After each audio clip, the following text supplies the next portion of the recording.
folks, how you doing?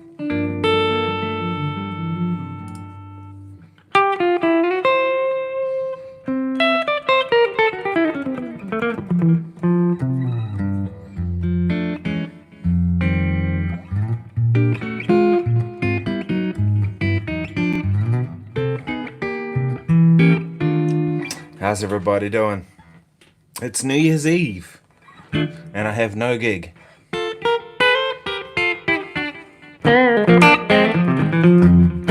Yeah, the gig was supposed to go ahead. We were supposed to play on the waterfront, but classic Wellington weather, it's packed it in and it's turned to shit. So it's really windy out there.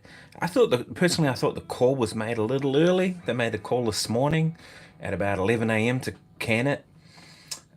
So my plan originally was to do a live stream from the gig, and that would be episode 365, the last one for 2024. But they cancelled the gig, so I was like, oh well, I'm just going to jump on here for a live stream. So grab yourself a drink. I have a beer at the moment, and I bought a spare just in case. This is what I'm having. It's a really good New Zealand beer called Parrot Dog. It's a hazy IPA. It's pretty full on. 5.8%. So, yeah. Cheers, everybody. And my plan for New Year's Eve is to sit on my ass in front of the television and watch some Netflix now that I don't have a gig. Oh, what did I do with my pick? I just had a pick a minute ago. I dropped it. Oh, well, I'm trying out some new picks. These are these ones. The Jim Dunlop Prime Tones Sculpted. They're really freaking expensive. These were $24 for 3 picks. I'm trying the 1mm. I've got the... Oh, there it is. There we go. The .88. Apparently they hand sculpt the bevel on it, if that makes any difference. And the 1mm, they're actually different sizes. I don't know if you can see. But yeah, give them a try. Quite like them, actually. I gotta be honest.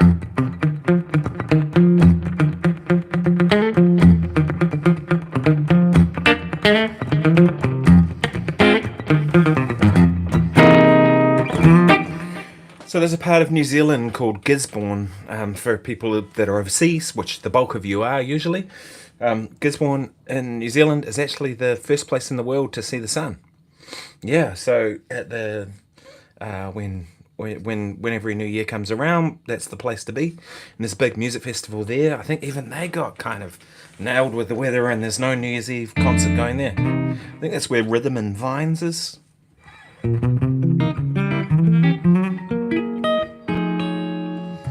But in Wellington, they're still talking about having a gig. So who knows? If that goes ahead, that'll be cool. But they've got a rock band. I was supposed to play with the orchestra, so we had... I worked it out today. It was going to be 12 strings, 2 trumpets, saxophone, trombone, 2 keyboard players, drums, bass, guitar, a couple of percussionists, 3 singers, all this kind of stuff. Yeah, so kind of a small orchestra, but really like a pops orchestra. But we were going to play, but, you know... apparently the promoter was a bit worried about like having like clip-on mics on violins and having like expensive violins in the outdoors. So apparently they're still planning to go ahead, but with the rock band that was supposed to be on before us. There's a band called Zephyr. And I was planning to live stream the gig because I thought, well, let's do that for episode 365. But it's not happening, so there you go. So I thought I'd just jump on and do this, and I'll play some tunes. So if there's something you want to... Oh, cheers, Aaron. Yeah, not streaming from the gig, unfortunately, because it's off. But yeah, it's up. Man, I'm glad you could be here. Happy New Year, brother.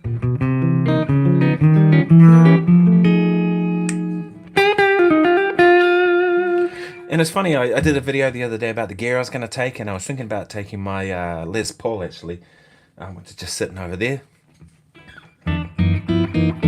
And then I picked this guitar up, and I was like, maybe I should just take this. And originally with one of the tunes we were going to do was, what's it called? Living on a Prayer.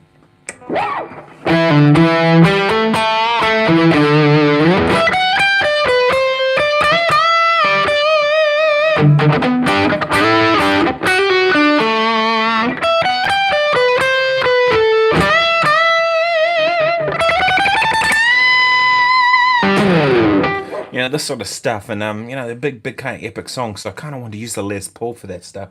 But there's a couple of them that kind of have tremolo. One we were going to do was the final countdown. I know this is not exactly how it goes, but my kind of version of it.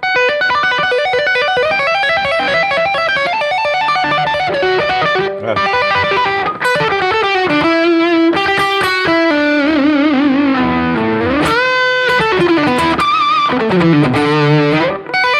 I had this, and you can't really do that without it. Oh, Simon's here. Oh, Happy New Year from the UK. It's probably not the New Year there, right? Would it be the 30th there today, I assume? Because we're 22 hours ahead of the UK, I think. Cheers, Hugh. Yeah, Hugh says that's awful, Nick, that your New Year's Eve has been cancelled.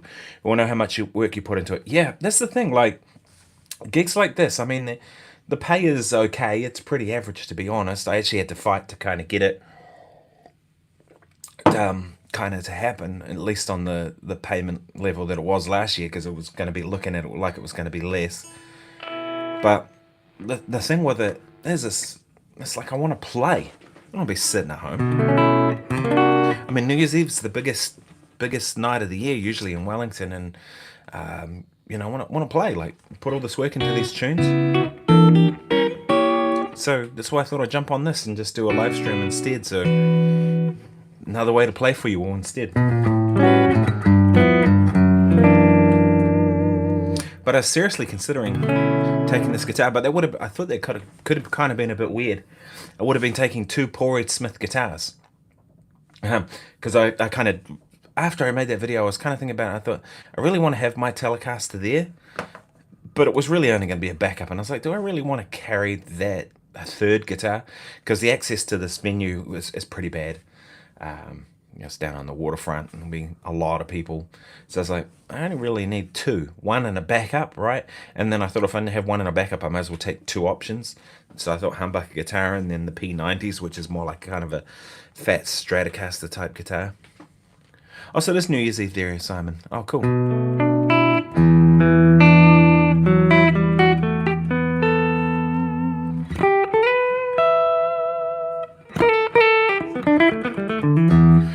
Aaron says, have you done much studio work / recording? Yeah, heaps, man. That's what I pretty much make my living doing. I say pretty much because there's not as much studio work now as there used to be. But when I was 15, I started doing session work. When I was still at school, and I was doing maybe one a week, even then, maybe once every second week, and then in my 20s, I was doing 2 sessions a week, every week, and that's kind of, I think, how I learned to play.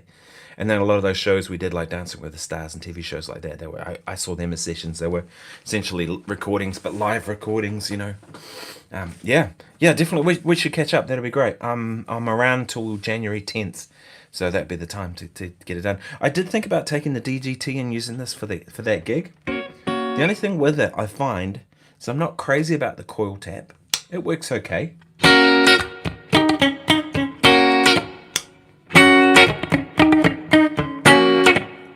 It works okay.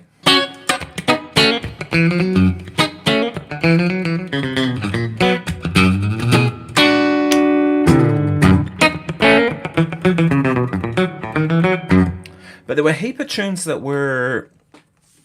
Yeah, tomorrow works. We can do that. Send me an email and we'll lock that in. Tomorrow could work quite well, actually. I've got a couple of things on now actually before we go away. So going to the US for a couple of weeks, so that'll be fun. Alaska for the first time, and then to Los Angeles.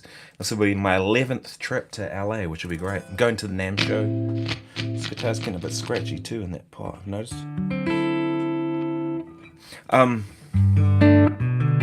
But the DGT doesn't do that in-between strat thing very well. You know what I mean? Like the 2 humbuckers together. Sounds like 2 humbuckers, right? And a lot of the tunes we were playing were things like I Want to Dance with Somebody, which is sounds to me like position 4 Stratocaster. There's quite a bit of that kind of sound, so it was sort of like, yeah.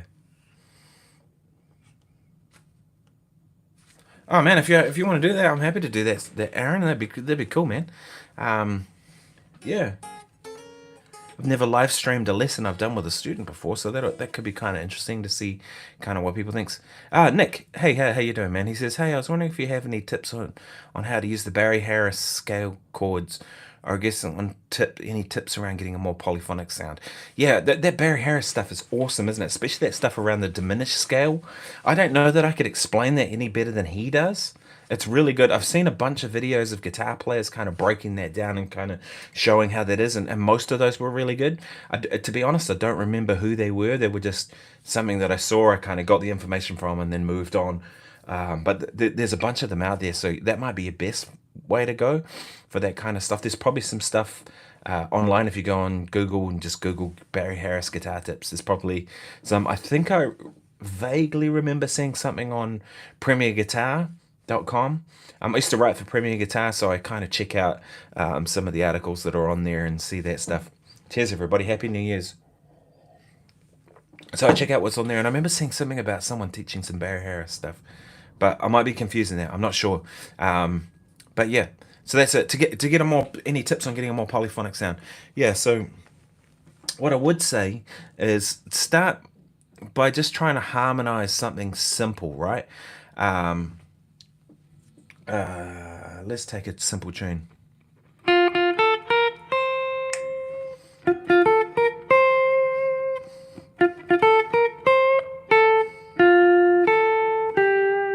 Right? Take something like that and just go, how am I going to harmonize that?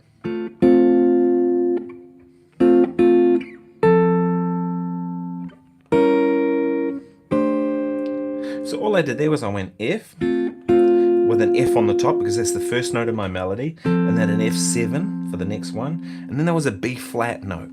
And one of the reasons this song came to mind was there's that B flat in there, which is in the key of F, is the fourth. Whenever you have a note like that that's kind of out of the key, you can put a diminished chord on it, and then to an F6. Adds a little bit of tension. You could go to a B flat 6. So I would start by just trying to harmonize like very simple kind of melodies like that, and then looking at that and going, okay, if this is one harmonic line that moves and this is another harmonic line that moves, they can move in this direction together, right? We would call that some kind of, could be parallel movement, meaning they're moving exactly the same. It could be harmonic movement where it's following the harmony but still, that. It could be counter melody, what's the word, can't think, where they go in opposite directions. Someone help me. It's not counter melody, it's counterpoint. There could be counterpoint where they go in opposite directions, right? Any kind of stuff like that, and then start looking at that and then going, right, how do I put this kind of stuff in to an actual musical context? Because theory doesn't mean shit, to be honest, right? I've spoken with heaps of musicians before, and they'll talk you till you're blue in the face about all kinds of theory stuff. And then you hear them play and they suck. I'm sorry, I know that sounds rude, but you hear them, it's true. You hear them play and you go, okay, you know all this stuff, but you can't equate any of it to actual music. And then, the prime example you hear all the time is you hear someone like a blues player come and wail on a couple of notes, and you go, wow, they've just spoken more with like the pentatonic scale than that guy who could tell you about all the other stuff but couldn't do anything with it. And so I always think that if you're going to try and... So Nick, yeah, try and put any of this stuff into real music so it's like a proper musical context. That's why I like kind of developing tunes like that, like Oh When the Saints or whatever. Let's take a Steve Vai tune, like For the Love of God. Right? And then the chord's E minor with a B note. I've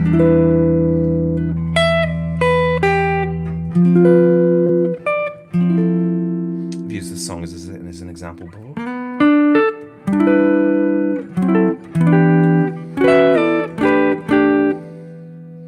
What's the chord there?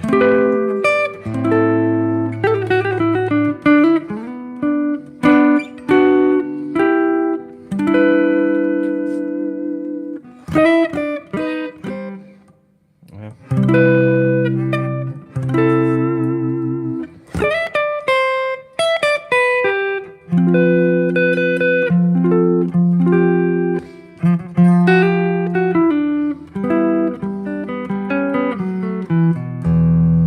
what I find is if you're doing enough of that kind of stuff, it starts to become like second nature, that you don't really even think about it anymore. You'll start seeing chords and progressions and things in a certain kind of way. And then when you're playing, the stuff just comes out. That's what you want, really, right? Aaron says, can you explain the Eric Johnson arpeggios he uses?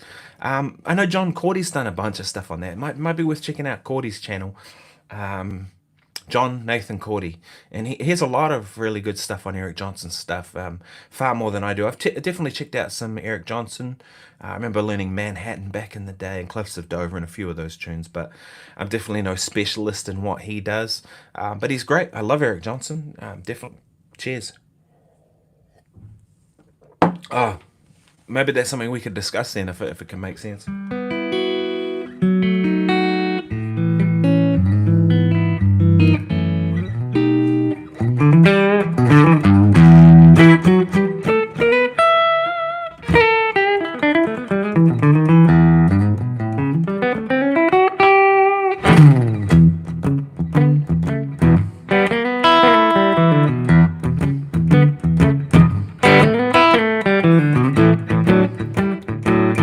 Andy Wood does do some awesome content. I met Andy at the NAMM show through some friends, Mark Lettieri and Ariel Post, and cheers, well, happy new year to you too.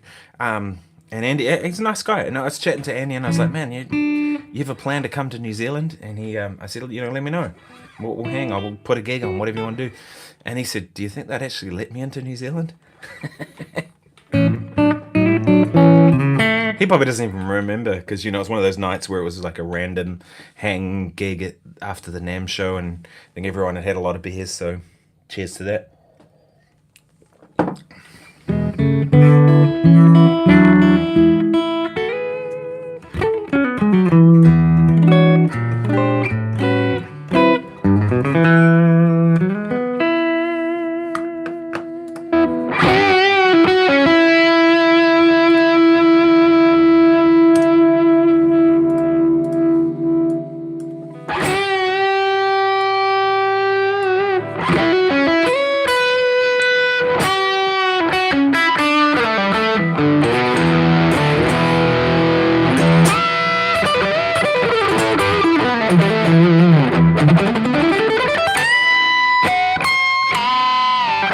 Always like that trick.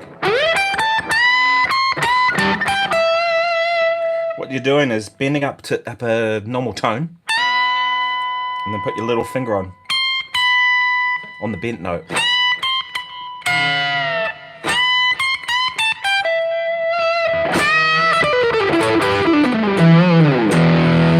Yeah, that was cool that Tom left a comment on that video and checked it out. And I'd love to know who sent that to him, because he said, oh, someone sent him the video, so it must be someone who knows him personally.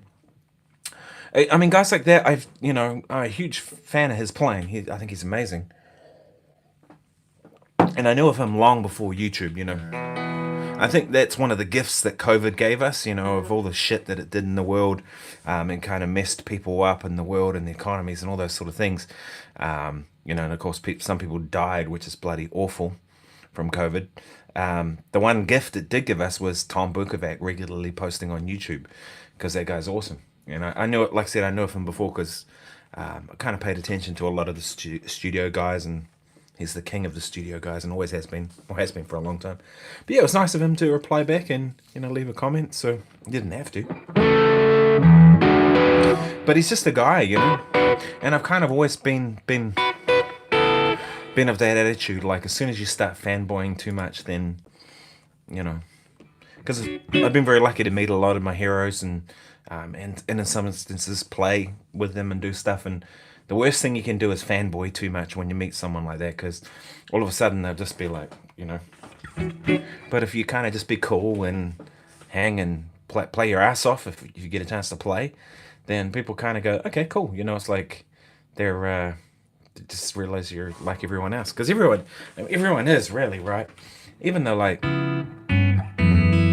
even the most famous people, like, it's like they're just people. It's, I don't really care who somebody thinks they are. You know what I mean?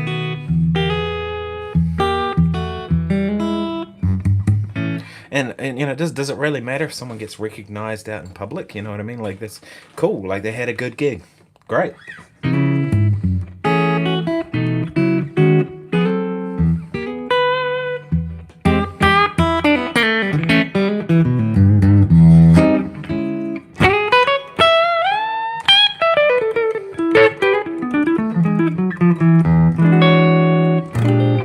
The other thing my plan for today, I had two plans.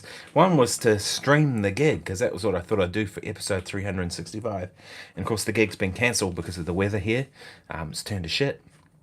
But I was going to do that. And the other thing I thought was, why don't I do a video kind of about the gear and stuff in 2024 that I changed my mind about. But I'm actually going to put that out tomorrow. I want to do a proper video about it. And I've been kind of thinking about it quite a bit. And like, I don't just want it to be kind of a slap together thing. I'd rather put some thought into that. So that'll be coming out tomorrow. And I have put some thought into it. And I'm almost there.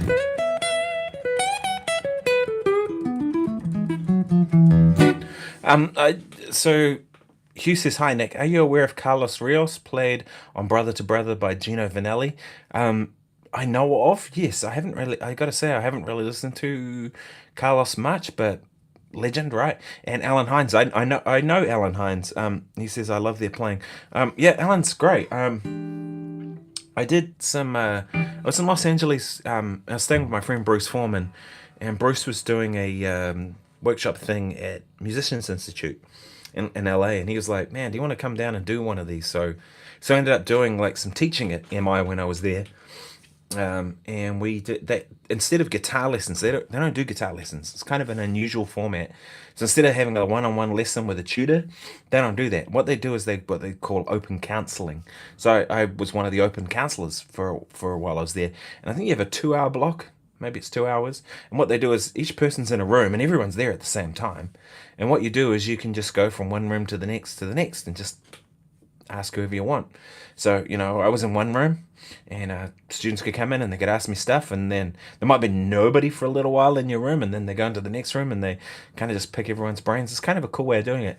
And after about 10 minutes, I'd met Alan earlier, and Alan Hines, great player, and Alan was like, "Man, just come through and let's do it together." So we did. We jumped into a room together, and we played, and we just ended up jamming together, and the students were asking and watching questions, and it was kind of crazy. And it was like, oh, here I am jamming with Alan Hines, and that beautiful tone that he gets. He just says, that guy has the magic touch. Do you know what I mean? And it's not even actually all that technical. Sometimes what he does stuff that's like very simple, but he has a magic, beautiful light touch. It's stunning. Now, I kind of knew him from Randy Crawford's stuff, and he kind of been around for a while in that legato style of playing that he has, and it's fantastic. Yeah. So it was really great to get to jam with him, and I had my Ibanez Talman. No, I had the AR420 with me at the time, and he was quite interested in that because he said he had one back in the 70s or 80s, or like back in the day. Because I think the thing with Alan is I think he's actually older than he looks. Because he's got that Southern California surfer vibe about him, right? And so Alan, he was interested in that, but he had a guitar with him that was interesting, something I'd never thought about, and it was a 1959 Les Paul Junior, the single P90 just here. And I remember walking in and thinking, I don't know about that, because I'd always been a neck pickup guy, and he just had it refretted with reasonable frets because the frets in it were stuffed. And I remember the first thing I did was I played a chord, and it was just like, ring. This thing just was stunning. And I said to him, man, if you ever sell that, let me know. I want that guitar. Because it had been refretted, it had the stuff done. And there's something too about those Les Paul Juniors that have the 1P90. They're better because they don't have any routing here. It's all just solid wood. The connection between the neck and the body is super solid. There's nothing here, right? Nothing to stop that tenon connection. And so therefore they just sustain like mad. And also too, you don't have the magnetic pull and all that kind of stuff. And I always thought, one pickup would be limiting. Not at all. You can make it darker by turning the tone control down, all those kind of things. And yeah, it was awesome. Hey Mike, how you doing? He says, how do you practice patience when you not sure what you mean by that, but he says when you can hear what you want to play in your head, but your hands can't do it yet. But and then hashtag middle-aged beginner. Yeah, I know what I know what you're saying, right? It's this. It's an interesting thing, isn't it? Because really, our ultimate goal when you think about being an improviser is to just be able to play what we hear, right? And I think the key to that is kind of being able to directly relate to what this motion of we put our finger on a fret and a note came out. So say I put my finger, I didn't want to put my finger on a fret because that's an association, but literally I put my finger down somewhere and I want to be able to hear what that is before I play it. So if I put my finger here, for example, I know that's an E note, right? It's the 5th fret on the B string. But the thing with that is I need to be able to hear that. Now I'm not a singer, so excuse the shitty singing because it's going to be shitty. But right, there's my note. I hear that. Now if I go to this note, I already heard in my head before I played the note, right?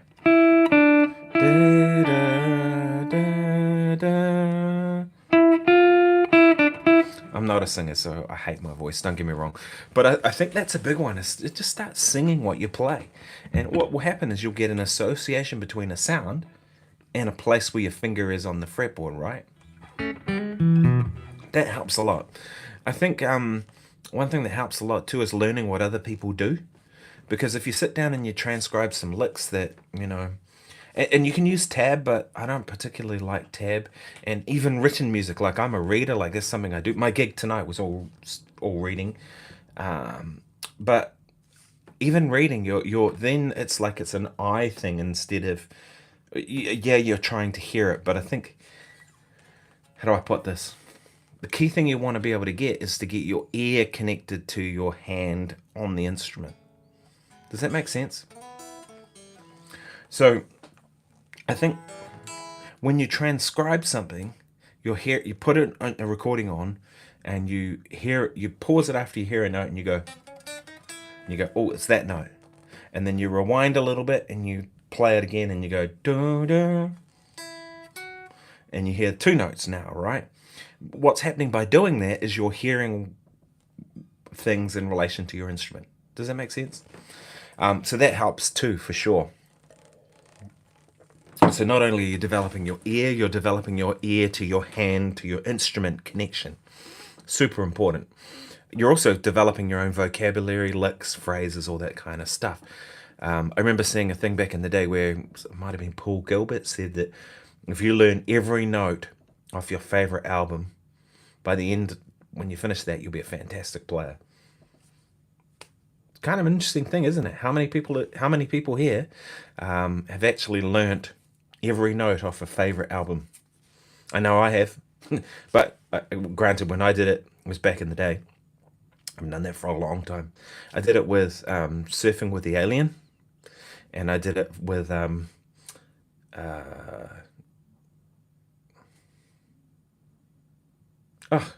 was going to say Sex and Religion, but it's not. Steve Vai.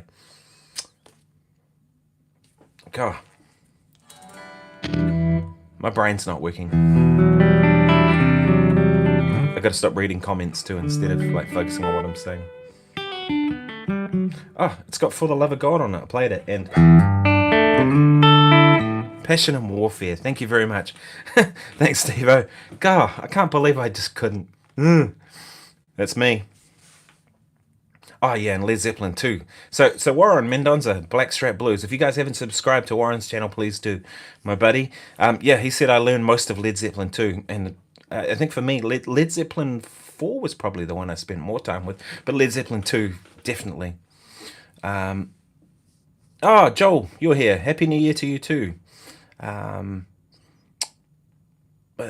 says I haven't learned a song in ages. I listen and make it up as I go. Might not be 100%, but at least it's authentic to me. Yeah, I'm the same. When I learn songs, I kind of try and get it as close as I can to the original, and I really want to get it, down. But I don't fret over it, right? I'm more interested in kind of absorbing the material out of it. Cheers, everyone. Happy New Year. So my gig's been cancelled. That's why I'm doing this live stream for those that have just joined. Go figure.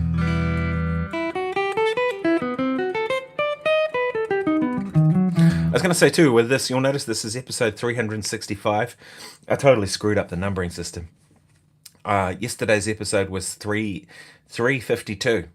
And I was like, it can't be. It's like the second to last day of the year. So I just renumbered it. And it's like, don't want to go back and renumber them. I'm like, I must have screwed up something along the way.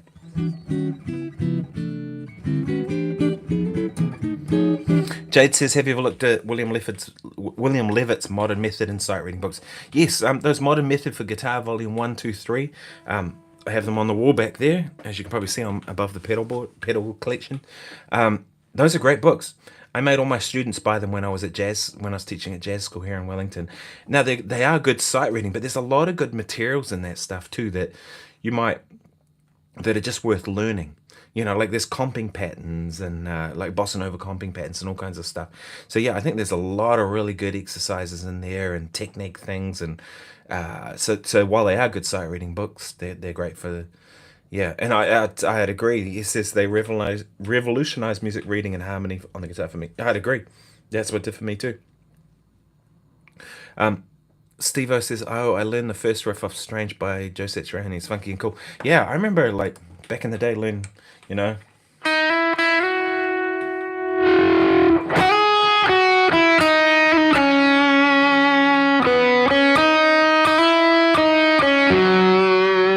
That's awesome.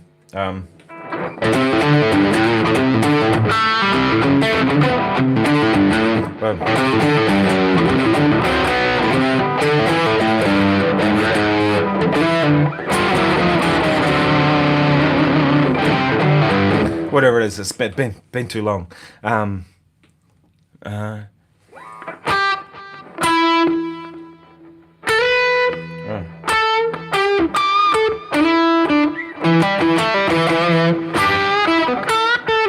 I just can't even remember it. But yeah, I learned a lot of that stuff back in the day and loved it, you know.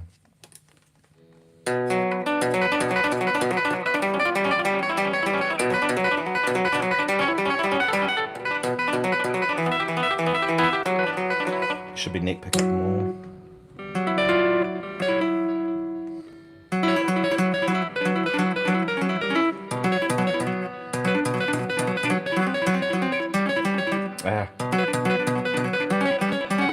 It's been too long. It's been a long time since I've done that stuff. But I kind of went through a phase of all that and loved it, you know.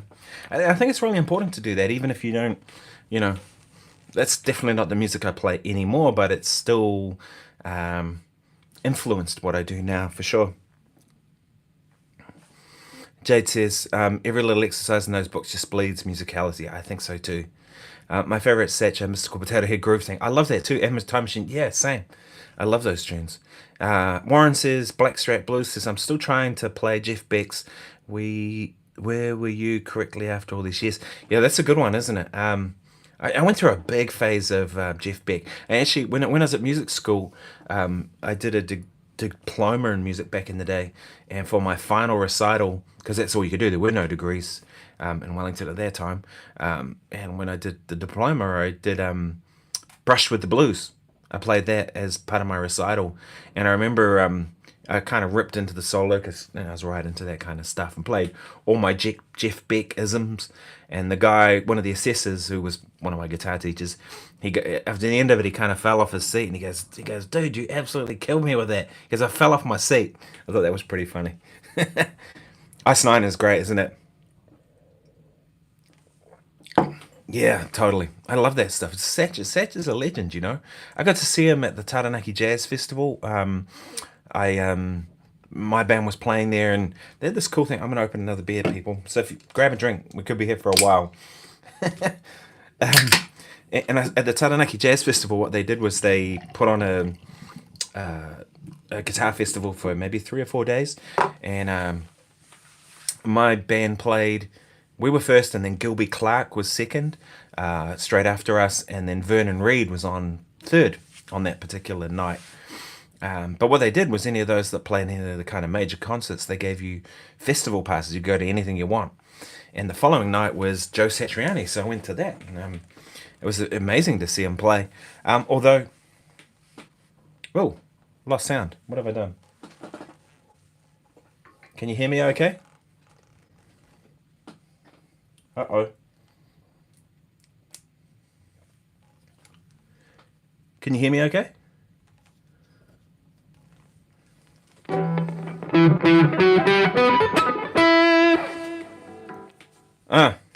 I've lost all sound. What's happened? Maybe my headphones are done. I'll tell you what I do. I'll just change these. All this crap in my studio. One of these days I'll tidy up in here, but I never ever get time. These are great too. HD 25s, the Sennheisers. Oh, there we go. I don't know what happened. That was weird. My head was like, and then gone.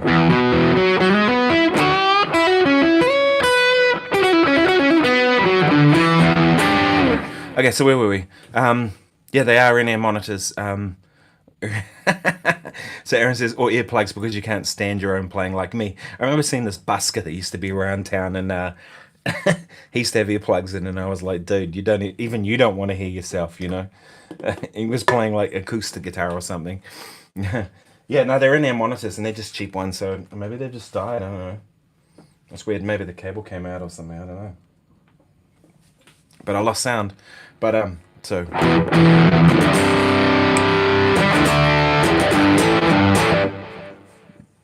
And Jade says Jeff Beck is the Ascended Master. I totally agree. I think he's one of the greatest guitar players to ever walk the planet, in my opinion. So, yeah. Oh yeah, I'm great. I'm glad you guys can still hear it. Now my preview is, yeah, the weather was too shit for the gig, so it was like, although I thought it was a bit of a mistake, man. I think they called the gig off at 11 a.m. this morning, and we were meant to play at 10 o'clock at night. Like, when does that ever happen? Normally you call the gig off like half an hour before or whatever, or, you know what I mean? And because, man, the amount of times it's fined up before. Now, I don't know if it's actually going to, but, you know, I mean, and maybe they were right in calling it off, but it's one of those things where, you know, even like a broken clock is right twice a day. So maybe they were right in the guess to call it off, but I didn't think so. I was like, this is stupid and dumb. And you know, and maybe it was, I think part of it too was like having like, you know, really rare violins and all that kind of crap on stage. But I'm like, man, bring your cheap violin. I'm positive all those violinists that were coming and all that would have like a cheap instrument that they use for students, or they could borrow something and just get through it. You know what I mean? Am I going to take my vintage guitar to the gig? My vintage Gibson? No. My L4, I'm going to take something like this, which is good. Yeah. One of the issues apparently was that with all those violins on stage, and because it was 12-piece string section, plus 2 trumpets, saxophone, flute, oboe, trombone, percussion, all these things, but apparently with the violins they had to use those bug mics, you know, the ones, and apparently those things are not good in water or whatever. I was like, oh, come on. Yeah, so the guitar building hasn't happened at all. I bought the wood to make the body. I bought a really nice piece of sapele mahogany, which I'm going to make it out of, and I have a top for it. And when I got it home, I was like, man, I've got no way of kind of measuring the moisture content in the wood. So I thought, I'm just going to leave it just to acclimatize for maybe a month. So it's been sitting in the garage. I've got, it can get air around it. Yeah, so it was one of those things. So I was kind of like, yeah, I'm just going to let this kind of do its thing. I also just haven't had time. One thing I have to be careful with doing anything in my garage with the woodworking stuff is my hands, right? I notice if I'm in there and I'm sanding too much, or I'm doing any kind of stuff like with hand tools, my arms will get sore. And then all of a sudden I'm trying to play and it's like your chops turn to shit. And so actually we're in the US for most of January. So I thought, well, I'm just going to wait till I get back. And so I'll start in February. That gives it plenty of time to dry out and kind of acclimatize. And yeah. Warren says, Blackstrap Blues, Warren says, in Wellington, the orchestras have no instruments because it's windy enough. Yeah, that's definitely true. It's windy as heck out there today. Oh, Sean says, hey Nick, Happy New Year, mate. Yeah, same to you. Any tunes you've worked on forever? I've been playing Steve Howe's Clap for years and still don't feel I have all the parts performed. Yeah, totally. I mean, one for me that's kind of been going on forever, and I don't know that I'll ever be that good at it, is Mike Stern's Chromosome.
So on and so on. But that's one I've kind of been working on for a long time. It's a really good picking kind of exercise. Yeah. Jade says, oh yeah, but guitar building, I'm really interested in that. Yeah, I bought a neck off Dom Pearson, who makes that headless guitar that I did a thing. So normally what he does is he buys these necks. I think they come from China, and he just chops the headstock off and makes that kind of headless guitar. It's one of the parts that he does. So I bought a neck off him for about $140, $150, something like that. And I thought, well, if I buy the neck, it's going to force me to build a guitar around it. And my goal with it is that I just want to use up parts that I have lying around. So I've got some old pickups back there. There's a Ibanez Super 58 that came out of a guitar. Was in the neck position. I'm going to put that in the bridge. I've got the pickups out of my AZ, which I'm going to put in there because that's what I got. If they don't work, whatever, I'll just swap them for something else. I got an old Yamaha Strat pickup to go in the neck. Probably come out pretty good. I've got this really old piece of timber that's beautiful that I'm going to put on the top. That is, I don't even know what it is. I think it's some kind of cherry. We got it, my mother and father-in-law bought it from Hong Kong and bought it to New Zealand 40 years ago, and it sat there just in drying out, and it's fantastic. And we use some in our camper van, and I've got two boards that are about 7 or 8 feet long, so plenty to make a guitar top. So yeah, the back will be Sapele mahogany, this cherry stuff on the top, which will be awesome, and then the maple neck. So I'm gonna make like a Strat type guitar, Strat Tele hybrid sort of thing. So should be fun. Using up bits that I've got here. It's not really going to cost me anything, I hope, other than time. Jade says, dude, I have a 110-year-old piece of Totra balcony post. Awesome. I want to turn it into guitar necks. The basses can turn into bodies. I want to make a tele style image again to make it. Go for it, man. I reckon it's cool, you know. The good thing is there's so many really good YouTube people showing how to build guitars and stuff like that you can kind of, you can at least get a start, so go for it. Simon says, welcome to my world. My fingers ache after doing fruit work. Yeah, totally, man. I totally get that, I mean, and the thing is, if I didn't play guitar for a living, it wouldn't matter so much, you know what I mean? Like, if my living was doing something else, then who cares? But for me, then I'll be willing to do it. But for me, it's like, if my chops are down, I can probably still get through most gigs because I don't really have to have my chops at my fullest to be able to do very few gigs. I do really push me to my limit. But the thing is, I want to have that reserve even if I don't need it. I don't want to be playing on the edge, like, ever. So that's one of the things, yeah, definitely.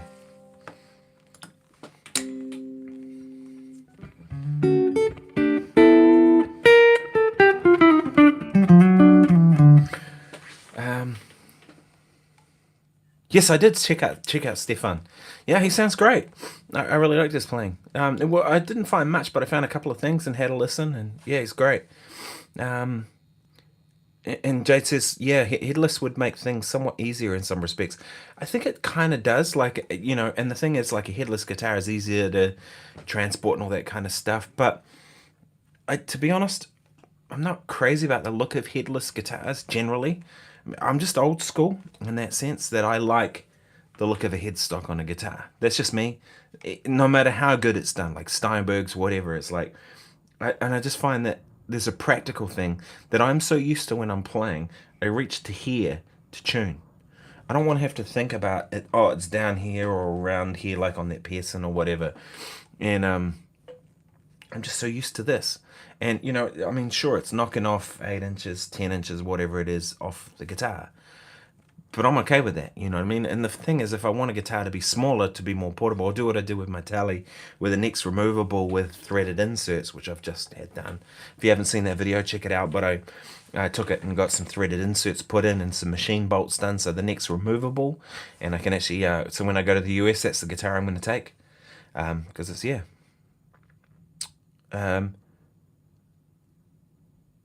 So Daniel says, what's one of your favorite open tunings to play on either acoustic or electric? I don't know that I really have a favorite tune. Like my favorite open tuning songs. I don't play an open tuning, like almost never. I'm pretty much a standard tuning guy. That's pretty much what I stay to. And I always tell myself with all these different guitars back here that maybe I should just leave one in a different tuning. And then there's that LRA Feingold thing of the inverted tuning. I don't know if you guys are aware about that, but the whole thing that Ella does with still EADGBE, but I think the thickest string is the fattest. The one string down here is the fattest, and it kind of throws. It's still EADGBE, but they're different pitches of those. So instead of being a high E, it's a lower E at that point and stuff. So when you play a chord like this, it doesn't sound like that structure anymore. So you still play a guitar like a normal guitar, but you get different structures of the voice, and so you can get close voicings and stuff. It's pretty cool. And I've always said, well, maybe I'll convert one of those guitars to that. Do I ever get around to doing that? No. And I just play regular tuning. That's what I do. I had a gig recently. I went and filled in. Cheers, everyone. Happy New Year's. I went and filled in for a friend who's actually a singer. And he was like, well, there's 2 other singers in the band. Just come and sing some BVs and play guitar. So I was like, sweet. And I used to play in that band, so I know many of their songs. And I can sing a little bit of background vocals, like, especially if there's 2 other singers, I'll just find a part and we're off. But 2 minutes before we're about to play, the other guitar player, Chris, good buddy of mine, Chris Creswell, he said to me, he goes, oh, you realize that we play everything in E flat now? I was like, what? He's like, yeah, we do everything down a step now. No, I didn't know that. So all the was backing tracks and all this kind of stuff, and I was like, oh. So it was kind of interesting to try and figure out how to play all those songs, but upper fret, right? And so you start going, well, you might have done something like this with an open E on the bottom. Well, you can't do that now. Now you got to go.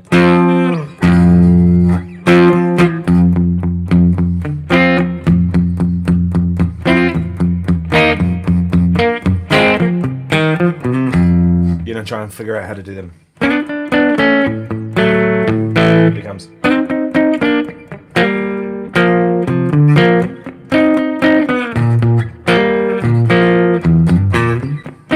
And especially coming in, cold, no rehearsal. I knew some of the songs, I did some of them I didn't. Whatever, I can hear my way through. Most songs, like if we were playing pop songs, so most pop songs I can hear my way through. Like if it's within one key, kind of know where it's going to go. Steely Dan tunes are probably something I'm not going to be able to just hear my way through because they're usually a bit more complicated. But even then, yeah. So yeah, I don't really play open tuning. Sorry, I'm a regular tuned guy.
Black Friday. Tangling up on the cable.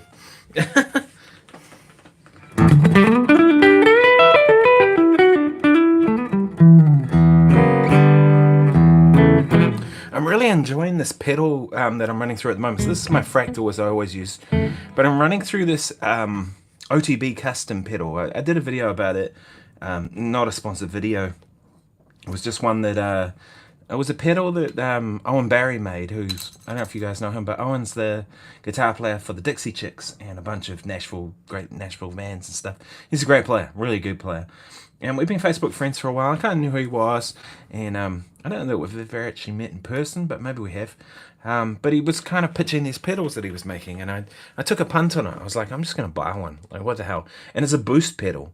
And he said it's a linear amplifier boost pedal, and he was making them on his living room table, like type thing, with like high-end components. There's only about 6 or 7 different components all through, and they're pretty high-end. I had a look inside it, and there was one, I think it's called a rainbow capacitor or something, stripes on it, or a tiger capacitor or something like that. Had a look, and they were like $20 just for one capacitor. Cheers everyone, Happy New Year. But I took a punt on it. I love it. It's one of the best things I've... Can I turn it off to show you? I'll show you, I'll take my headphones off. This is it on. Can't reach it. This is it off.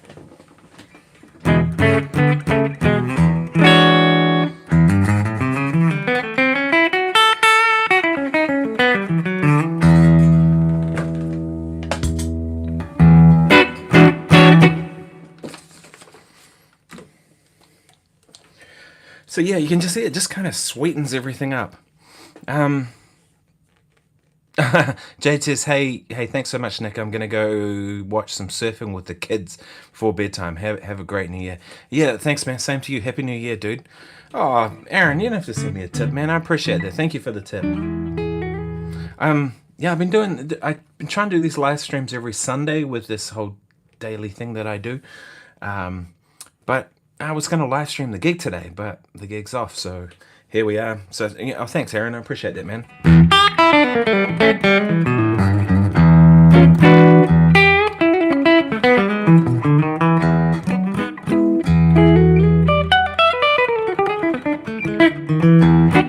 I hope has everyone had a good 2024.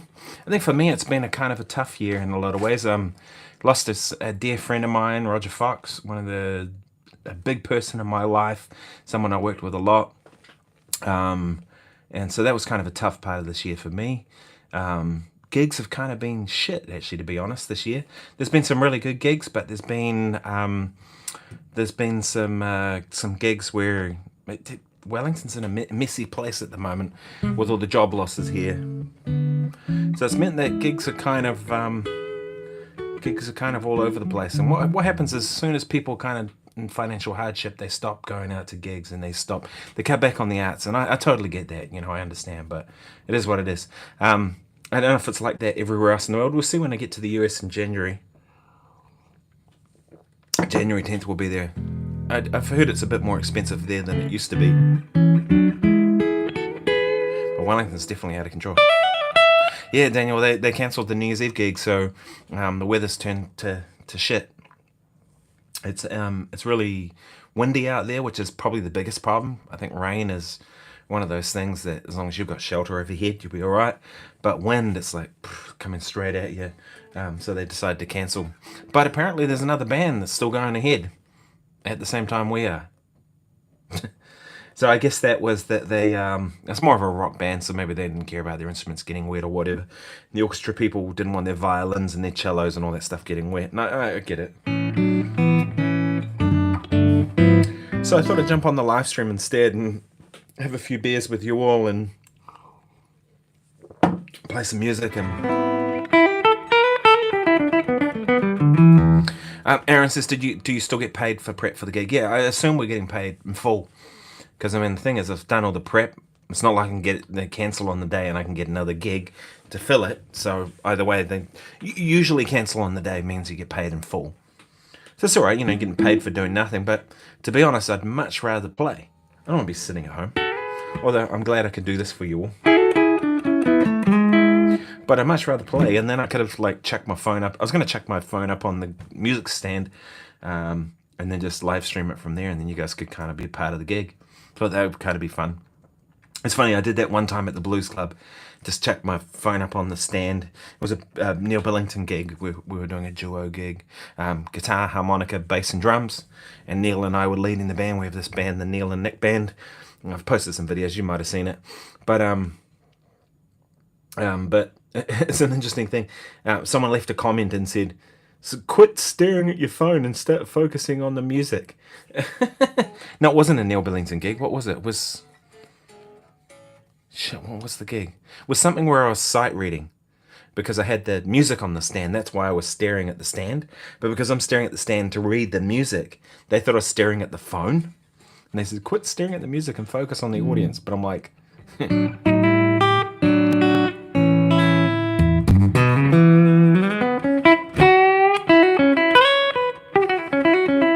Paid for doing nothing, you could be a road construction worker. Yeah.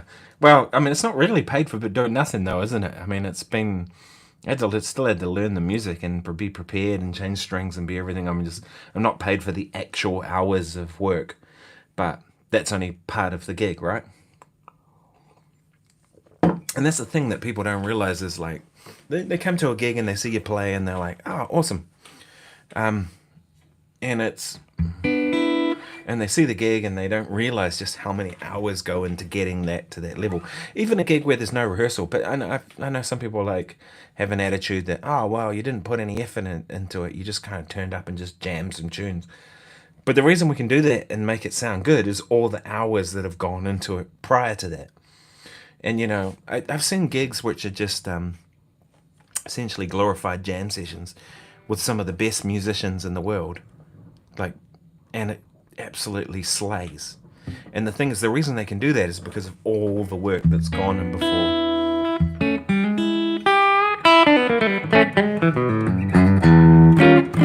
Harry says it's 3:17 a.m. in the morning in the United States.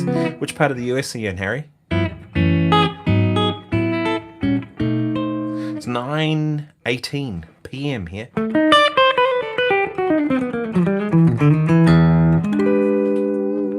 You know the secret to making any guitar sound good? I reckon this is it. If it has two pickups, put them both on. Oh, you're in Ohio. It's both pickups.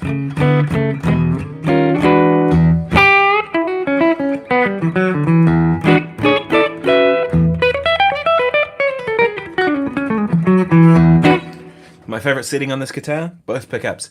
If I grab the Telecaster over there, both pickups. Stratocaster, position, bridge, and two pickups, right? Two pickups on most guitars is kind of a cool sound. Yeah, so Aaron says, you said that you're sorry. Does that mean you can just look and play? Yeah, totally. I do a lot of gigs where I just turn up and never seen the music before. When we did Dancing with the Stars, which I did for 5 years, it was literally turn up and there was 10 charts on your stand. You hadn't seen them before. Your gear's already set up because we were in the studio, in the television studio. We were there for an 8-week block of time to do 8 seasons live, 8 shows, which was a season. So we'd have 8 weeks of setup left there, and we come in on a Monday. You couldn't get in early because they were using stuff and doing all that.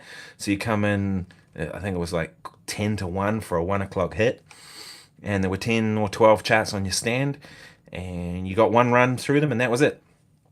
We'd run them, and the first run that we'd run them down, and we had to tempo, the notes just had to be right, and it was crazy too, because it was stuff like, there might be orchestral things, there could be Latin stuff, there could be rock stuff, blues stuff. We did a whole variety, so it was really, really good for your reading. But you had to just read the stuff down. And the crazy thing is, the Monday was the rehearsal, right? But they were recording the Monday because if there was any issues on the Tuesday, like say some streaker ran through the theatre naked and was yelling and screaming, then they'd cut from the live broadcast to the pre-record, which was from the day before. Just anything like that may have happened but never did. They never needed it the whole time we did it, but that was the gig, right? You had to nail it first time off. Everything from nylon string guitar to classical stuff to electric to whatever, and it was pretty full on. We got compensated well for it, so it was good. I bought a car after the 5th season and paid cash for it, so that was nice. But that's the thing. Aaron says, do you need to practice the song to muscle memory and chart as more reminder? So yeah, that's what I usually prefer to do. So tonight's gig, had it gone ahead, I did look at the music and had gone over it a few times. And so I kind of knew how the songs go. I'd heard them. The most important thing for me is like being able to know what kind of tone I want. So I listened to the songs and I kind of went, oh, okay, it's bridge pickup, rock guitar, classic rock distortion. So listen to it for that reason. And maybe the solo is like high gain with delay. I want to know that kind of stuff. Yeah. So, but reading's just a skill like anything else, and the more you do it, the easier it gets. I've been doing it my whole life, so I'm kind of used to it. And it's part of doing what I do with a lot of sessions is, earlier in this year I did some recording for a theatre show that was touring. And they were only touring one guitarist. So they wanted me to record all the second guitar parts, and there were 17 tunes.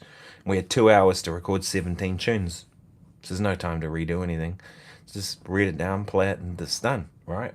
And the thing is, like, I know those tunes, yeah. So you know how they go, even if you never played them before. Richard Bishop. Hey, Richard, how you doing? I just came from playing guitar with Smalls Live Jazz from my kitchen studio in Toronto, Canada. Oh, so you were watching, you said from playing guitar with Smalls Live Jazz. Do you mean Smalls as in the jazz club in New York? Was that an online thing you were watching or something? I used to tune into some of those Smalls concerts. I used to put a lot of stuff online that was really good. Aaron says, that's insane. Tempo, feel, all the right notes just by reading. Yep, that's what you got to do. It's one of those things, and it's interesting because a lot of times people think classical guitarists are the best readers when it comes to guitar, and some of them read okay, but most classical guitarists don't actually sight read that well. Right, and the reason I say that is that they know their 10 pieces that they play all the time, and that's what they do. Right, they don't play anything outside of those pieces of music. They have their repertoire. Right, so in terms of like actual sight reading, and the other thing too is there's this attitude: if you can play classical, you can play anything. I had a gig recently, and the second guitarist was a classical guitarist. He had a bit of an attitude actually. It was kind of interesting. We were talking in between one of the songs or something. I said, oh, this tune's kind of written out weird. And he says to me, oh, that doesn't bother me because I'm classically trained. And I was like, oh, are you? Me too, knucklehead. And I was like, God. And the thing is, like, but there was this attitude that, oh, well, I'm a classical guitarist, so, bullshit, whatever. But he couldn't play electric guitar to save himself. Couldn't play a steel string acoustic guitar to save himself, and even his nylon string had no pickup, so wasn't really working, and so it's that whole thing. Yeah. Do we have to sign an NDA for that gig? No, not really. I think there was only we didn't know who was going to win or whatever, that kind of stuff either, because it was literally live. So yeah, so it was literally live in front of an audience. They had that pre-record from the day before in case something went down, like a power outage or whatever, a streaker or someone came in with a gun or something. No, it's not America. Sorry. No, I shouldn't joke about it. It's not funny. But it's one of those things that it's live television, so we don't know. We didn't know what was going to go on, how it was going to go, who was going to win. And what we do is we play the songs that were their main dances, and then near the end of the show they'd hand around a piece of paper with who had won. And the only reason we got that like about a minute before anyone else knew was because we had to get the music ready. So they go, and the winner is, and then we'd play the song, right? Yeah. So Richard says, I hear and have inside about 3 measures over 50 years of strings, contrabass, and guitar. I've been playing with Smalls Live Mintzer and their live stream for 3 years now. Oh, cool. Great. That's great. Oh, Daniel, message retracted. Don't know what that was, but cool. Hugh says, hi, I'm classically trained. You should You should have replied weird flex, but okay. No, my response was, well, you wouldn't write classical music like that either, would you? And he went, yeah, whatever. Anyway, we did the gig and it was fine, got through it, and but he really just was out of his depth doing like essentially a pop, not a pop show, but like a show like that. But the really funny thing that I always laugh when people kind of have a bit of a dumbass flex like that, because we finished the gig and he was like, oh, can I carry your amp out to the car? And I was like, sure.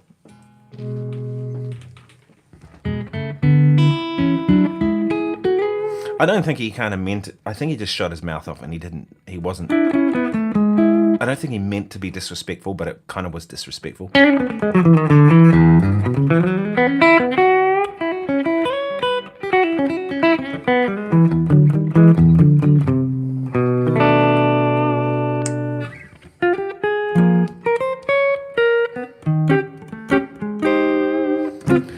Richard says classical scene is very stuffy no matter what instrument. It's a different world, isn't it? You know what I mean? Like, it can be very precious, some of those people. And, maybe it's fair enough. I don't know. The thing I've noticed with the classical world is that, jazz musicians, rock musicians, we all get a hard time about the drinking and the drugs thing that a lot of musicians do in our scene. The classical musicians are way, way worse than anyone else. Way worse. And you know what it is? It's the high pressure. Like when you're playing a symphony orchestra and there's real pressure to not even like screw up a note or like, that kind of thing. Huge pressure. And so they tend to drink a lot. Drink themselves silly. Not drink like this where you're just having a drink and relaxing and playing some guitar. I mean like drink themselves rotten. But hey.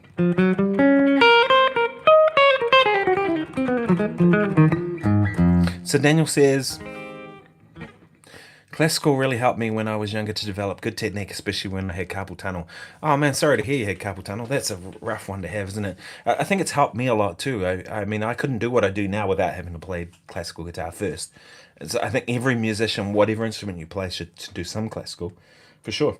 And even if you don't have any intention of playing classical music for whatever, you could. The thing with classical music, there's so much beautiful music in that genre. Why not learn it? You know what I mean? Like Host Planets is stunning. I've often played that to my daughter, and said, "What does this sound like?" And she's like, "Star Wars." You know what I mean? Or Debussy, or all kinds of stuff. Stanley Myers, Cavatina, things like that I love. It's just beautiful music. So why not learn it? Yeah.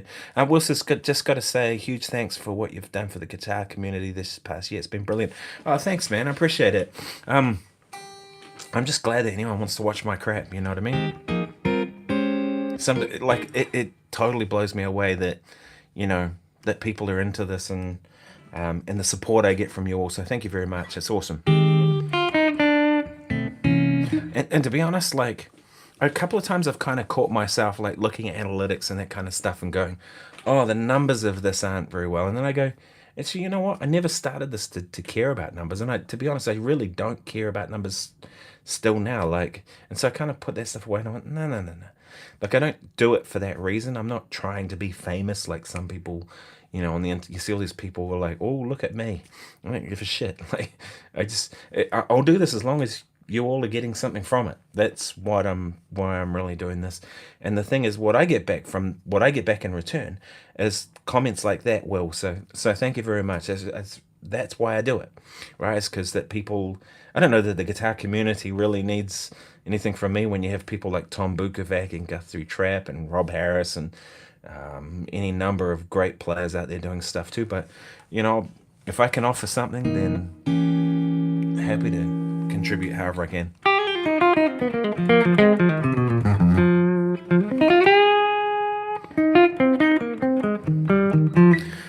Richard says tea is now served. He says, I'm waiting to harmonize with you. Oh, okay. Wouldn't it be funny if we did like an online jam sometime? Like a play. I actually thought about doing that. Like going, okay, we're going to do major scales today, ladies and gentlemen. And for today's lesson, grab your guitar. Here's your E. Here's your A. Here's your D. Just like those old videos used to do on the on the back in the day, you know. And they used to go, you know, give you each string because that's how you tuned, because you didn't really have tuners. And then now we're going to play B flat major scale.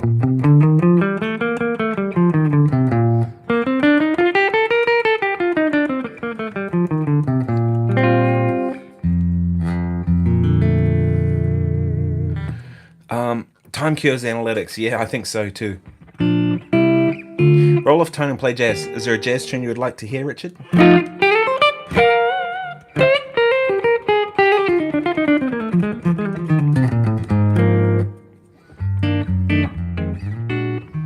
Yeah, the only problem with a jam session like that is is the latency issues. Do you know what I mean? Yeah. If there's a standard, I mean, maybe there's a tune that oh, bloody hell. Great, bug landed in my beer. Oh well. Is it, let me know. Think of a tune. If there's one that you know that I'll know, because I don't know every tune. I knew you were going to say T for two. I don't actually know that tune. When I saw T a minute ago. Not without a chart.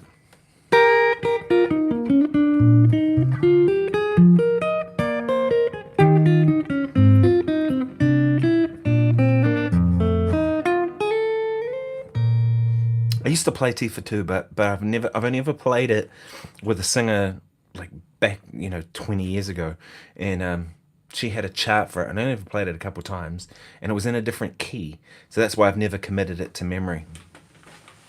But if you can think of a tune, let me know.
So that was all of me.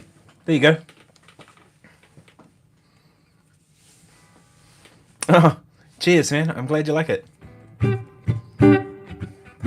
There's another tune. Here's one. I can never think of tunes, but here's one. Because this is a tune it's a Benny Golson tune, but actually the version I knew was most was Quincy Jones.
do you mean by roll off tone? The tone is rolled off. And tone control at the moment is on 1.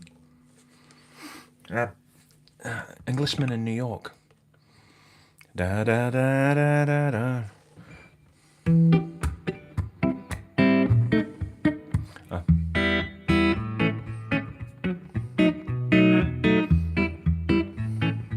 Is it? Da da da da da da da da. I don't know it. I should learn it. I was actually booked to do a gig with Sting one time, and it never happened, unfortunately. He was coming here to play. Cheers. He was playing with the New Zealand Symphony Orchestra, and he was playing at what does volume down mean? I don't get it. And he was he was playing with the New Zealand Symphony Orchestra at. Are you asking nicely, Richard, or are you telling me what to do? He says, amp up, less treb on amp. Okay, whatever. Yeah, so he was playing here with Sting with the New Zealand Symphony Orchestra. We got booked for the gig.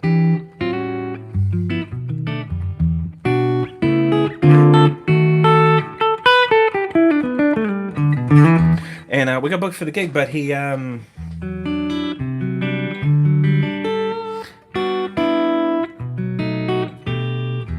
And he was, but he ended up bringing his own rhythm section. So Dominic Miller and I think it was Richard Hurst played bass, and might have been Vinnie Colaiuta. But I so wanted to do that gig, but we were booked, and then a couple of months out, we're unbooked, unfortunately.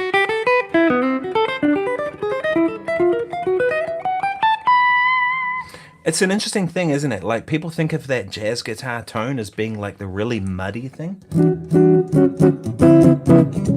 This thing, it's not. You guys go and listen to Richard, especially. You go and listen to some Wes Montgomery. It's not that at all, right? Wes's sound is not dark and muddy. Now, sure, Jim Hall did have that sound sometimes, but not always. And I do wonder if sometimes what we heard with Jim Hall, that kind of really dark tone, was just how it was recorded. And it was, because, you know, an interesting thing with Wes Montgomery too, is apparently Wes never played with reverb. So that was always added in post. So we never actually heard Wes Montgomery how he truly sounded. That's kind of crazy, right? When you think about it. You know, the room ambience was all you would have heard, not the reverb that was added post on recordings. But anyway, nonetheless, it's kind of a thing.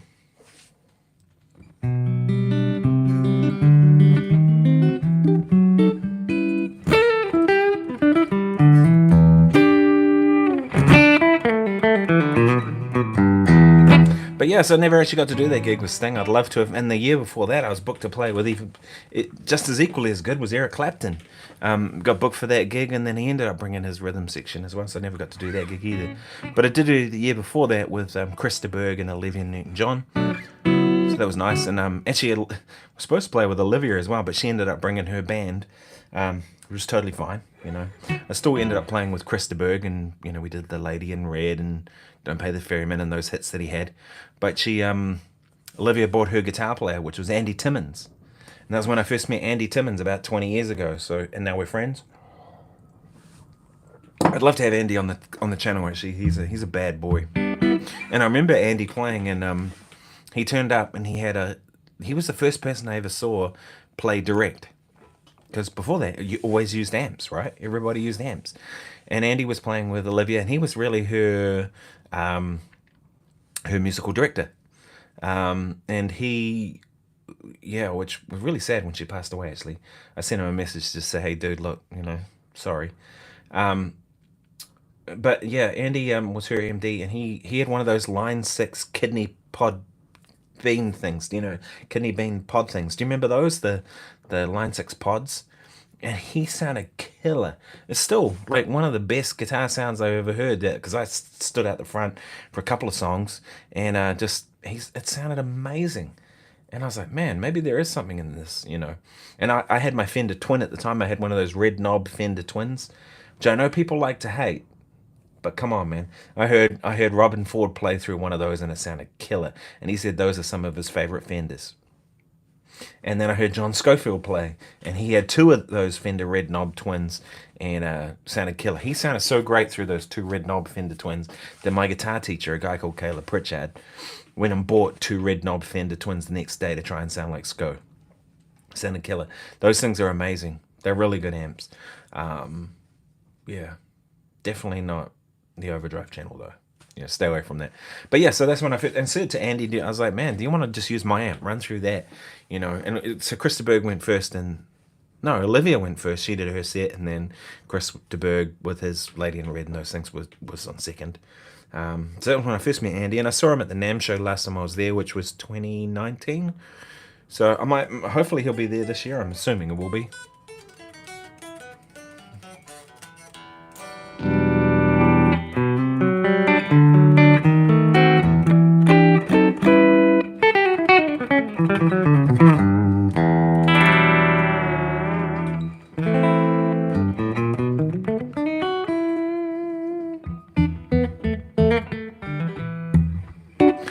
Harry says AT is a great dude, such a great dude. He is. He's such a lovely guy, isn't he? You know what I mean? Like, I love the way Andy plays, but I really dig Andy as a person. I think he's awesome. Yeah.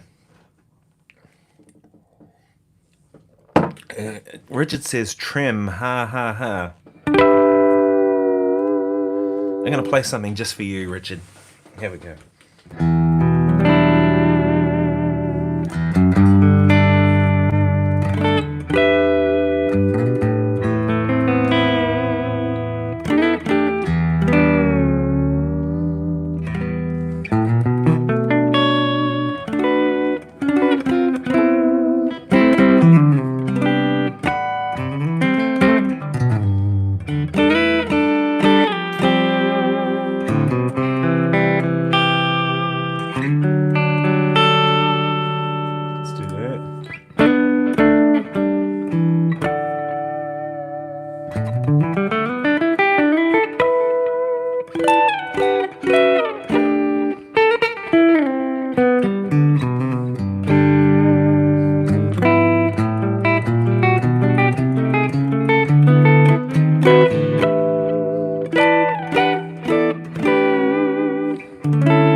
It's funny, I hated the whammy bar for the longest of time and didn't use it. And it was partly because I just preferred the tuning stability of just having a fixed tail bridge. But and then I bought this guitar 6 months ago, whatever it was, and I've been finding like I really dig having tremolo. There's something sweet about, like, if I play a chord like this, sounds totally fine, but then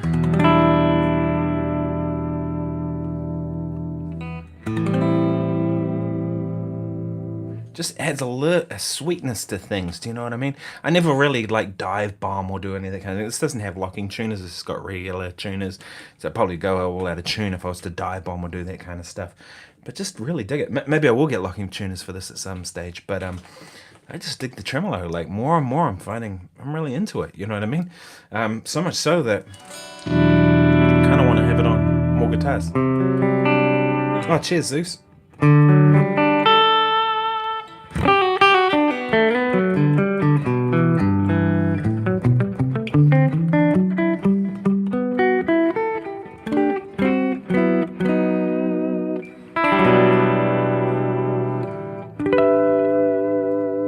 See, something like those harmonics. It's okay on its own, but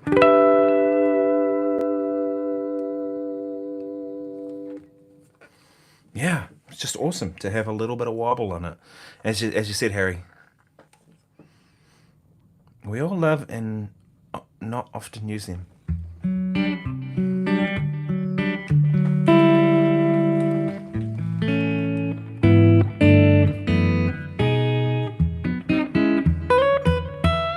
Time is it now? 9:45. I'm going to have to go in a minute, folks. I'm planning to watch a movie. I saw someone post a video today that said that if you watch... what's the movie? They said if you watch this movie and you start it at a certain time of night to start this movie, that you get to celebrate New Year's Eve with one of the characters in the movie. Does anyone remember what that movie was? And I was like, oh, it was Forrest Gump. If you watch Forrest Gump, something like 10:39 p.m., 57 seconds, and you start Forrest Gump, that you'll get to New Year's Eve at the exact same time as Lieutenant Dan does in that movie. I thought that was hilarious. Am I going to do it? No. I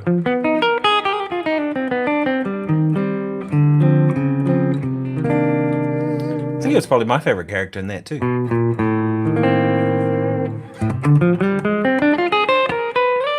Very complex character, right?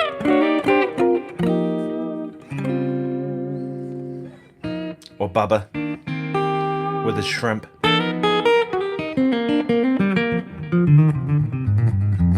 I was looking forward to playing Purple Rain tonight too, I gotta say. I've played that before. I have a bit of a story with Purple Rain that I'll share with you. I remember, like, many years ago, I was teaching at a high school, and had this student who, I showed him how to play Purple Rain, and he was going to do it for his recital, and his father turned up to the recital, and his father was like some corporate guy, you know, a CEO of some company or something like that, because it was a wealthy private school.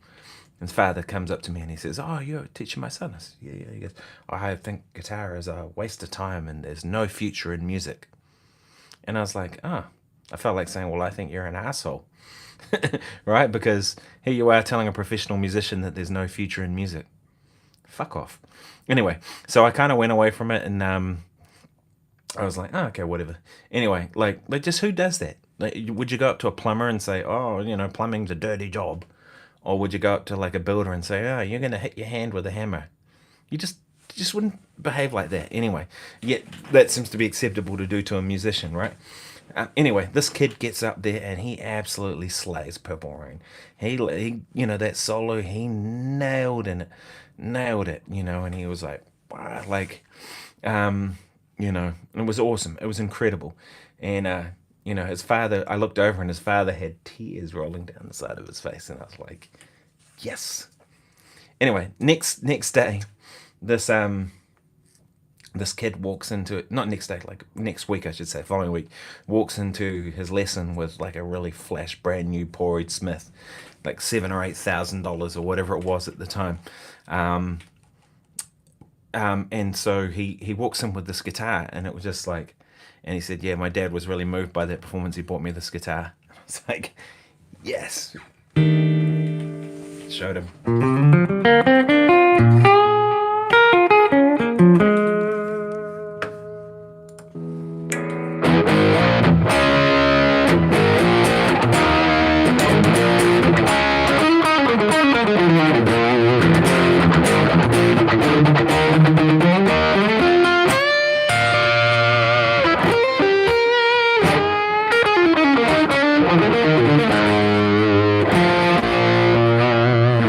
Yeah, so, I mean, it was a great...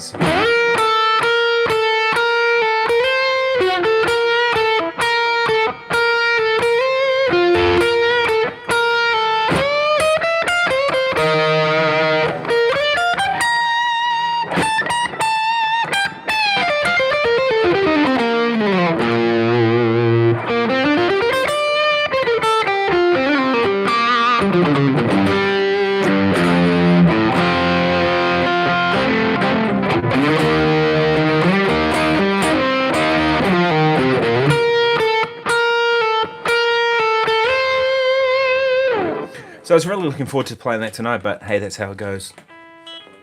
Sometimes you, the weather doesn't play ball and the gig doesn't go ahead. What do we got? Questions here. Yeah, so I'm going to have to go in a minute, folks, because this is a 91-minute live stream. This is probably the longest one I've ever done. I usually only try and do these for about an hour, but like I said, my gig tonight was cancelled because of the weather. That's how it goes. Wellington, cheers everyone, Happy New Year. Wellington's not really known for its weather. It's somewhere where you can be very windy, and it's especially windy out there tonight. In fact, we would have been on right now, 10 o'clock. We were due to start with the orchestra, but that's how it goes. Sometimes it goes ahead, sometimes it doesn't. But hey, thank you so much for coming along with this guitar daily journey thing I've been doing. I can't believe I didn't miss any days. I thought for sure I'd get sick or something would happen. My phone would die. I'd drop it in the toilet or something, or I would drop it in the bath or in the spa pool. We have a spa pool, and I often sit out in the spa pool with my phone because I have an issue with my back. I dislocated my collarbone when I was a teenager, and this point right here, bloody painful, I tell you. This is one thing you don't ever want to have happen. And so now my muscle in the back of my neck works overtime. Glad to know you too. Thank you very much. Here's the 2025, eh? And so when I have a guitar strap across there, it kills my back. So when I get in the spa pool, I make a point of putting the jet on that point, and I come out and it's so much better. But I'm often on my phone when I'm in there. I'm like, one of these days I'm going to drop my phone in there, and then I'll be sorry, because that's me, But it hasn't happened. So I've managed to do these, and I've managed to be doing it all year. So it's been awesome, and I really appreciate you all being here. January's, I mentioned it already, but January's going to be patchy because I'm traveling a lot. We'll be in the US, and I'll be in Alaska, and I'll be in Los Angeles. So there's long travel days. I'm going to miss days. This is going to happen. And I'm actually thinking maybe I'll just take a week off when we do Alaska and just have a break and,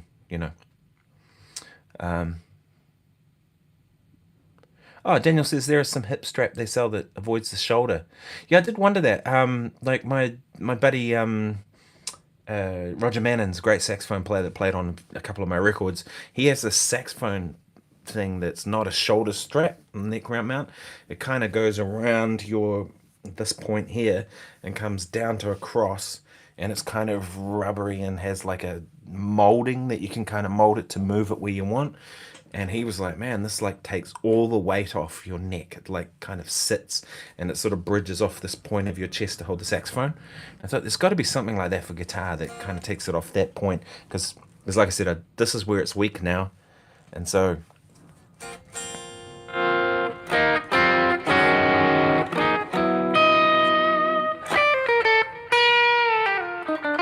cheers, Hugh. It says, Happy New Year. Thanks for all you do. Here's to an awesome 2025 for you. Yeah, likewise, buddy. I mean, I appreciate you being here and everyone's contribution to this. My whole thing that I've been trying to do with this whole Guitar Daily thing is build a community around this stuff. Because I've talked about it before. I don't really care about numbers. I don't think if you have 3 million subscribers, it means any more than you have 3,000. Especially if you have 3 million subscribers who don't engage. What's the point of that? I want people to kind of be around this who are into the same sort of things, and people who aren't into the same sort of things, totally good. Go and watch something else. But what I do is I want build a community around this and have people into the same sorts of things I'm into, which is guitar and particularly jazz, fusion related things, blues, rock, funk guitar especially is a big part of what I do. So it's kind of that's what I want it to be about. And so, I'm really stoked that everybody's here. Oh man, I hope Kiwis are proud of me. I often wonder if they're not. There's a real... Let's not get into that. But there's the tall poppy syndrome. You know how that works, and it's a big thing in New Zealand. Anyway, thank you so much for being here, everyone. I'm going to split, and I will see you tomorrow.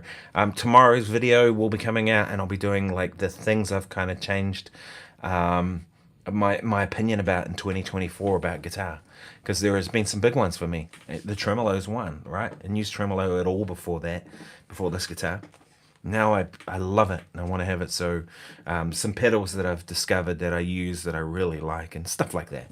So anyway, I'll put that out tomorrow, and I'll see you all then. Thanks very much for being here. Cheers.